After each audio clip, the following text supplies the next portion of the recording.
নমস্কার, আমি Palash Shastri. Tarama gems and অ্যাস্ট্রোলজির ইউটিউব চ্যানেল সকল বন্ধুদের জানাই সুস্বাগতম। আমার এই ভিডিও বা রিলসে যারা এই প্রোগ্রামটি দেখছেন তাদের এই প্রোগ্রামে বলতে পারি সমস্যার সমাধানের প্রোগ্রাম। এই সমস্যার সমাধান থেকে মুক্তি কিভাবে পাবেন, যাদের মধ্যে প্রেমিক প্রেমিকার মধ্যে অশান্তিতে ভুগছেন তাদেরকে একটা অব্যর্থ টোটকা দেবো। প্রেমিক প্রেমিকা বলুন, হাজব্যান্ড ওয়াইফের মধ্যে সমস্যা থেকে মুক্তি পেতে এক অব্যর্থ টোটকা। সামনেই পূর্ণিমা আসছে, এই পূর্ণিমা তিথিতে পায়েসের ক্ষীরের পায়েস বানিয়ে চাঁদকে দর্শন করিয়ে যদি ওই পায়েসটিকে আপনার হাজব্যান্ড বা ওয়াইফের মধ্যে যদি আপনারা 1 চামচ করে খেতে পারেন পূর্ণিমার রাত্রিতে, আপনাদের মধ্যে সমস্যা সমাধান হবে বা অশান্তি দূর হবে। প্রেমিক প্রেমিকার ক্ষেত্রেও এই পায়েসটি অবশ্যই খাবেন। সেক্ষেত্রে আপনাদের মধ্যে যদি অশান্তি থাকে বা প্রেম ভালোবাসায় বাধা সৃষ্টি হয়, সেক্ষেত্রে মধুর সম্পর্ক তৈরি হবে। তো মনে রাখবেন, পূর্ণিমার সামনে অবশ্যই ক্ষীরের পায়েস বানাবেন, চাঁদকে দর্শন করাবেন।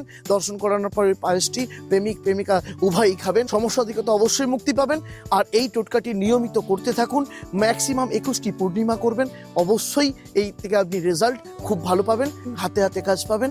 আর এই ধরনের নানান ধরনের সমস্যা থেকে মুক্তি এবং নানান ধরনের টোটকা জানতে আমাদের তারামা জেমসের ইউটিউব চ্যানেলটি সাবস্ক্রাইব করে রাখবেন, শেয়ার করে রাখবেন আর কমেন্টস করে আপনাদের প্রবলেম জানাবেন নেক্সট ভিডিও পাওয়ার জন্য।